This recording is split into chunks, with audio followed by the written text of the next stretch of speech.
Hello. I'm back today, your weekly little dose of some motivation.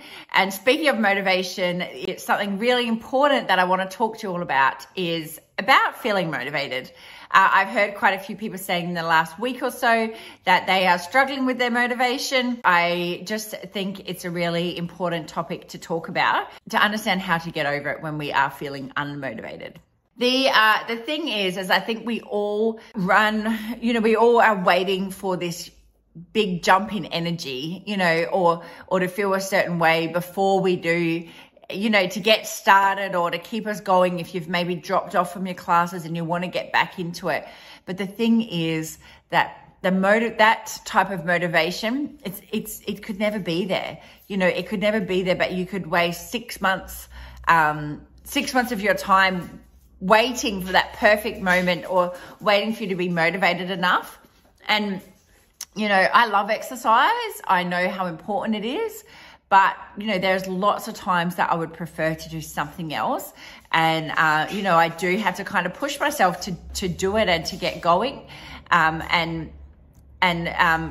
You're not alone in feeling that way. I just think we need to look at reframing how we feel about it and look at it a little bit differently. So motivation is going to be something that's going to get you started. So it's going to get you started. It is going to, but it is not something that's going to keep you going long term. So, and I think if we are continually waiting for this moment to feel motivated enough to start, you may never ever start. So I would like you to reframe how we think about motivation. There's a story that I love, and it explains motivation quite well. So a man moves into a new neighborhood, and he moves into his new neighborhood, and he notices his neighbor across the road has a dog. And the dog, he's sitting on the porch and the dog is barking. And the dog's barking, and he's like, I wonder what hopefully that's just like a once off. So a couple of weeks go by, and the dog continually barks. So the dog's continually barking, and it's starting to become a little bit annoying. So this guy goes and introduces himself to his new neighbor. Hi, I've just moved in, and how are you going, blah, blah, blah. And he's like, your dog is I've noticed your dog's barking. Is everything okay? It's been barking quite a bit. And the dog owner, the neighbor, he says, yeah, he's sitting on a nail. That's why the dog's barking. He's barking because he's sitting on a nail. And, so the guy's like, oh my gosh, like he's sitting on a nail. Is he okay? We need to move him. And the neighbor's like, it's not painful enough yet. That's the thing, is how painful does it have to be before you get started? In the end, we all know the benefits of exercise. We all know the benefits of moving more and how it is good for us in so many other ways than just aesthetics. But, how painful does it have to get? How bad, does your pain need to be, or how bad does stuff have to get before we finally take that step and do something? So many people that I know say, why did it take me this long to start? So how long are you going to continually sit on that nail before you get up and do it? And waiting for that motivation, waiting for that perfect moment to get you started, you could be sitting on that nail for years or for months. And I just don't want that for you. And we don't need that. So I really want you to think about how you do feel when you are working out and when you are regularly exercising. And it's not only in the moment of what happens when you're exercising, it's all the other knockoff effects that happens after. And I think we really need to remind ourselves of that. Over all my years of being trainers, what do I see? I see people that get really motivated and they're doing really well and they're coming to classes regularly, and when they seem to be doing that, their food seems to be more in check. They're feeling less stressed. They seem to be more feel like they're doing better things at work, feel like maybe they're doing better things with the kids. So they've got all these things, all this knockoff effect, and then they stop exercising, and then they suddenly feel like, I don't need to eat as well as what I was eating because I'm not working out. So their eating then tends to drop off, and then they tend to feel more tired or more sluggish, you know, and then they can't be motivated they're not feeling as motivated to prepare some food. Again, makes you feel crappier. Their stress seems to increase because they're not moving as much, you know, so then they tend to be cranky with the kids. So it's like this domino effect. And I think that's what it's really important. Exercise is so much more than just how your body looks and trying to look a certain way. There's so many more other benefits that are so much more important than that. And when we are feeling unmotivated to get to a class or unmotivated to start back, I really want you to think about this and, you know, think about how long are you going to sit on that now for, and you know, not be the best that you can be. How long are you going to do that for? Because yep, it's hard to get started again, especially if you've dropped off. It's hard to get back into it, but it's you know, it will always be harder the longer you leave it. You know, and it's just waiting for that moment to feel motivated enough. It may never come. And the thing is that when you get back into it, I can guarantee you that you will feel so much better, and you'll say, why did I leave it so long? And I want you to think, if you've ever been in this circumstance before, which I know lots of us have, is have you had a time where you had stopped exercising and then you went back, and then you remember how good you felt? And, you know, I want you to remind yourself of that time when you feel unmotivated or you feel like you can't be bothered to do it. Now, I do not feel motivated to exercise all the time, never.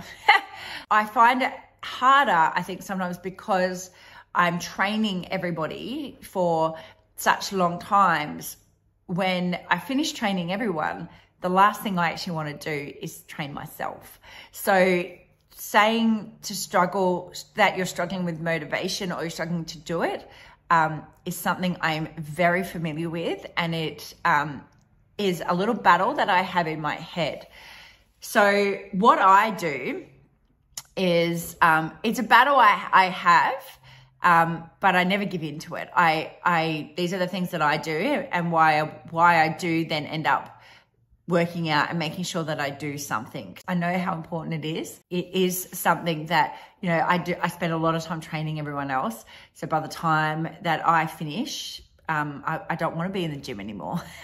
My biggest thing that I do is I always think about how I feel after, and I remind myself of that moment that I always feel better for it. And I have times where I didn't feel motivated, couldn't be bothered, and I didn't work out and I felt crappy for it.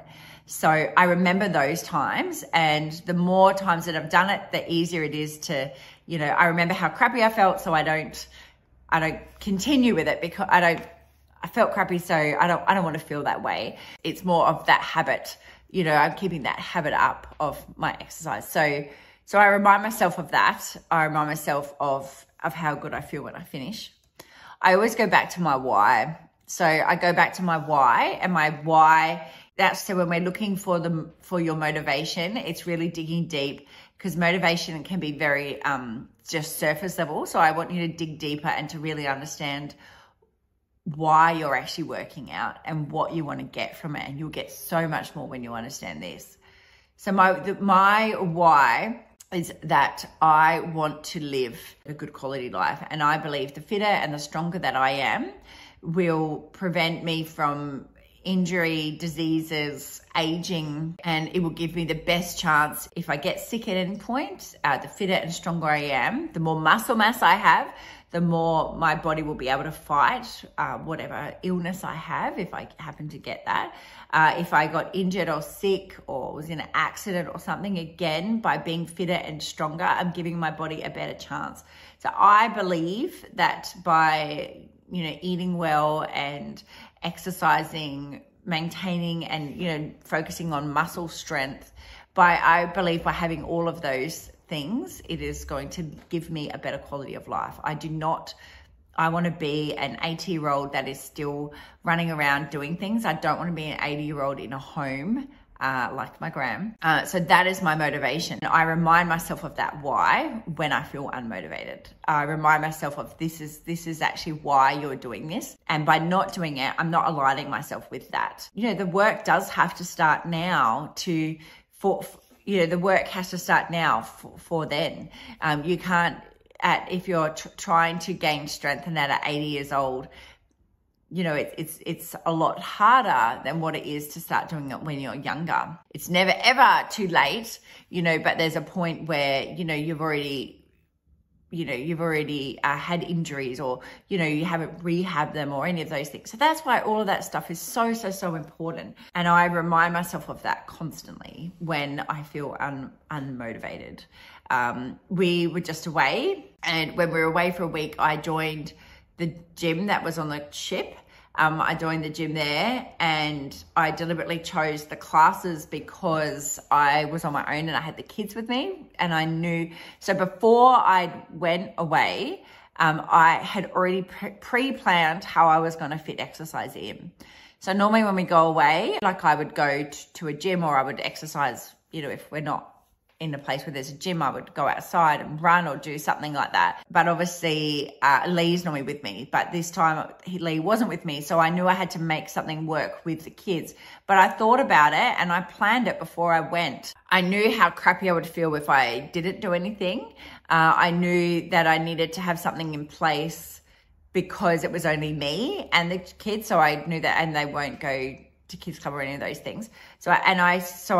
I worked out that I could go to, they had gym classes there, so I worked out I could go to the gym classes, and I would be able to bring the kids with me because the kids aren't allowed in the actual gym. I spoke to the kids about it, and I said how important it was for me, and that this was a thing that I needed to do for myself every day. So I had all of that stuff pre-planned before I went away. But then when we went, I did go to the gym every day. But I did, I missed one day. So I think I went 5 out of the 6 days. And, but every morning before I went, I thought, because the kids would maybe still be asleep, and I thought, oh, just don't bother, just don't go, you know.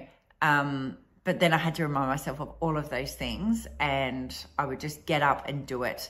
And, you know, I always say to people, create the path of least resistance like the night before. So set yourself up for success.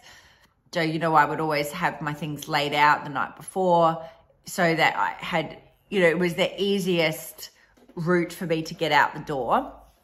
And I say for you to do the same thing, you know, and it's just reminding yourself that it's really easy to just say, no, you're not going to go, but it's not easy. That doesn't make life easy long term. So understanding what you really want out of life. And, you know, I know lots of people want to run around with their kids or their grandkids, and there's people that, you know, have injuries or, you know, but sitting down and doing nothing isn't going to help any of it.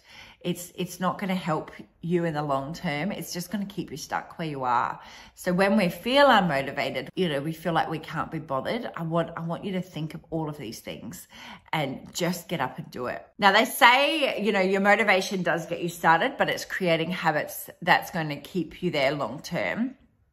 So it's also looking and prioritizing, you know, prioritizing your workouts. So like before I went away, I planned what I was going to do so that I could fit it in and work out how I could fit in my life. I also know myself, I find it better to do something in the morning because it's done. I find that there's more excuses in the afternoon not to go. So that's why, again, I knew that I would have to do something in the morning time instead of the evening. But we're all different.